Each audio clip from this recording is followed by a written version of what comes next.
Assalamualaikum warahmatullahi wabarakatuh. Perkenalkan, saya Ramadhaniati dari kelompok E beserta rekan-rekan saya, yaitu yang pertama ada Azra Lutfia Saleh, yang kedua Jasmine Primasari Putri, yang ketiga Kholis Wibisono Supardi, yang keempat Lutfia Putri, dan yang kelima Ratna Nuraspita Sari. Di sini kelompok kami akan mencoba untuk menjelaskan sebuah metode membaca pemahaman, yaitu OK4R, yang merupakan singkatan dari Overview, K, Read, Recall, Reflect, dan Review, di mana ke-6 langkah tersebut nantinya akan dibagi lagi ke dalam 3 tahapan membaca, yaitu yang pertama tahap prabaca, yang kedua tahap membaca, dan yang ketiga tahap pasca baca. Lalu nanti akan dipraktekkan oleh guru dan muridnya. Yang berperan sebagai guru yaitu Kholis Wibisono Supardi, dan muridnya yaitu saya sendiri. Baiklah, untuk yang pertama akan disampaikan oleh Azra Lutfia. Kepada Azra, dipersilahkan. Konsep metode OK4R. Metode OK4R, Overview, K, Read, Recall, Reflect, Review, adalah metode yang mengaktifkan dirinya dalam mempelajari sebuah konsep secara sistematis. Metode OK4R ini dapat membantu siswa memahami sebuah konsep secara mendalam karena adanya tahapan-tahapan yang inovatif. Tujuan metode OK4R. Secara umum, metode OK4R membantu siswa dalam satu, mengaktifkan dirinya dalam mempelajari sebuah konsep melalui kegiatan merencanakan, memonitor, dan mengevaluasi tahap belajar yang dilaksanakan. Dan yang kedua, menggunakan proses menulis sebagai alat untuk mempelajari teks bacaan. Tahap prabaca. Tahap prabaca dibagi menjadi 3. Yang pertama yaitu menyiapkan bahan bacaan. Guru harus menyiapkan bahan bacaan seperti buku atau bahan bacaan ilmiah yang akan dibaca oleh siswa. Kemudian guru harus memperkenalkan bahan bacaan tersebut. Yang kedua yaitu siswa membaca sekilas wacana. Dengan membaca sekilas, siswa akan menentukan ide pokok suatu bacaan dan dapat mengetahui berbagai informasi dengan waktu yang cepat. Yang ketiga yaitu menyusun kata kunci. Setelah kita membaca suatu wacana atau teks, kita dapat menyusun beberapa kata kunci dari hasil bacaan tersebut, kemudian yang akan dijadikan suatu pertanyaan. Tahapan selanjutnya adalah tahap membaca. Tahap membaca dibagi menjadi 2. Yang pertama, tahap membaca. Dalam hal ini, siswa membaca isi wacana untuk menemukan jawaban dari setiap pertanyaan yang telah disusun sebelumnya. Dalam membaca, siswa bisa membaca dalam hati dan membaca cepat. Apabila siswa telah menemukan jawaban, siswa dapat menurunkan tempo membaca supaya jawaban yang ingin diketahuinya dapat diingat dan dipahami. Kedua, menceritakan kembali. Pada tahap ini, siswa menyusun jawaban dari setiap pertanyaan yang akan diceritakan kembali tanpa melihat teks. Kata kunci yang telah ditemukan sebelumnya dapat digunakan sebagai panduan siswa untuk menceritakan kembali. Pada tahapan pasca baca dibagi menjadi 2 tahapan. Yang pertama yaitu refleksi. Pada tahap ini, siswa membandingkan informasi yang telah diperolehnya dengan informasi baru yang didapatkan dari hasil membaca dan menceritakan kembali.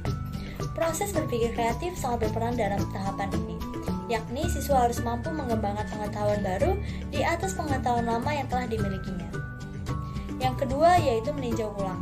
Pada tahapan ini, siswa menceritakan kembali pemahaman isi wacana dan untuk meyakinkan siswa dapat membaca sekilas kembali wacana yang diberikan guru atau sebaliknya hanya melihat catatan yang dihasilkan pada tahap mengembangkan jawaban pertanyaan.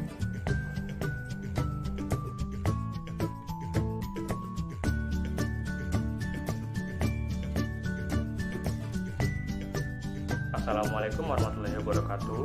Jadi hari ini kita akan membaca dengan metode OK4R, di mana metode OK4R ini adalah metode membaca menggunakan 6 langkah, yaitu Overview, Key Idea, Read, Recall, Reflect, dan Review.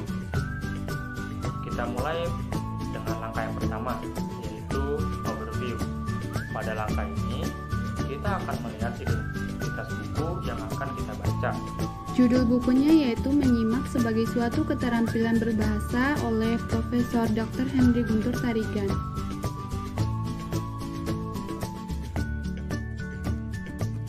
Lalu langkah yang kedua itu key idea. Pada langkah key idea ini, kita akan menandai beberapa kata kunci untuk memudahkan kita nanti.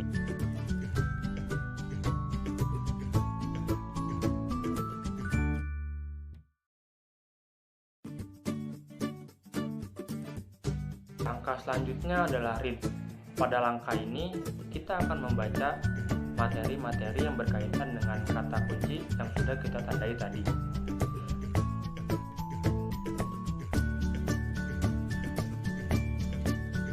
Baik, kita ke langkah selanjutnya yaitu recall.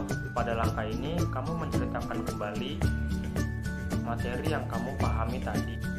Baik, di sini saya akan mencoba untuk mengulas kembali materi yang telah saya baca tadi, yaitu mengenai proses menyimak. Proses menyimak ini terbagi ke dalam 5 tahapan, yaitu yang pertama tahap mendengar, yang kedua tahap memahami, yang ketiga menginterpretasi, yang keempat mengevaluasi, dan yang kelima menanggapi. Pada tahap pertama yaitu mendengar, di mana si penyimak berusaha untuk mendengar apa yang disampaikan oleh sang pembicara. Lalu yang kedua tahap memahami, setelah mendengar si penyimak berusaha untuk memahami isi dari bahasan yang telah disampaikan oleh sang pembicara. Lalu yang ketiga tahap menginterpretasi, di mana si penyimak berusaha untuk menafsirkan ide pokok yang telah dibahas oleh sang pembicara. Lalu yang keempat mengevaluasi. Di sini si penyimak berusaha untuk mencari keunggulan maupun kelebihan atau kekurangan yang telah disampaikan oleh sang pembicara. Lalu yang terakhir yaitu tahap menanggapi. Di sini si penyimak berusaha untuk menerima apa yang telah ia simak tadi. Sekarang kita masuk ke langkah yang kedua, reflect.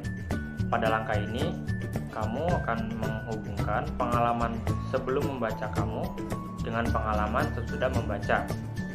Nah, ada nggak pengalaman sebelum membaca kamu yang berkaitan dengan pengalaman sesudah membaca? Untuk pengalaman sebelum dan sesudah membaca, kebetulan tadi pagi saya telah menyimak sebuah berita di YouTube. Lalu tadi saya telah membaca materi mengenai proses menyimak, dan saya kira di sana ada kaitannya, yaitu karena saya telah melakukan kelima tahapan yang terdapat dalam proses menyimak tadi, yaitu yang pertama tahap mendengar, yang kedua memahami, yang ketiga menginterpretasi, yang keempat mengevaluasi, dan yang kelima menanggapi. Langkah yang terakhir adalah review. Pada langkah ini kita akan mengulas kembali materi yang kamu baca tadi. Sekarang, apa yang kamu dapatkan dari materi bacaan tadi? Baik, di sini saya akan mencoba untuk mengulas kembali materi yang telah saya baca tadi, yaitu mengenai proses menyimak. Proses menyimak ini terbagi ke dalam 5 tahapan, yaitu yang pertama tahap mendengar, yang kedua tahap memahami, yang ketiga menginterpretasi, yang keempat mengevaluasi, dan yang kelima menanggapi. Pada tahap pertama yaitu mendengar, di mana si penyimak berusaha untuk mendengar apa yang disampaikan oleh sang pembicara. Lalu yang kedua tahap memahami, setelah mendengar si penyimak berusaha untuk memahami isi dari bahasan yang telah disampaikan oleh sang pembicara. Lalu yang ketiga tahap menginterpretasi, di mana si penyimak berusaha untuk menafsirkan ide pokok yang telah dibahas oleh sang pembicara. Lalu yang keempat mengevaluasi. Di sini si penyimak berusaha untuk mencari keunggulan maupun kelebihan atau kekurangan yang telah disampaikan oleh sang pembicara. Lalu yang terakhir yaitu tahap menanggapi. Di sini si penyimak berusaha untuk menerima apa yang telah ia simak tadi. Baik, terima kasih. Mungkin cukup sekian. Wassalamualaikum warahmatullahi wabarakatuh.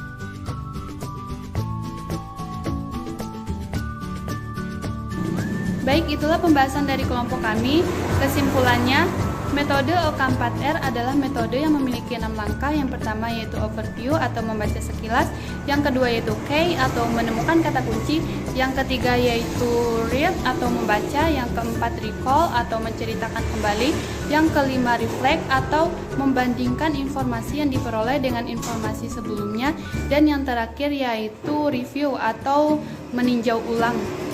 Sekian dari kelompok kami, mohon maaf atas segala kekurangannya. Wabillahi taufiq wal hidayah. Wassalamualaikum warahmatullahi wabarakatuh.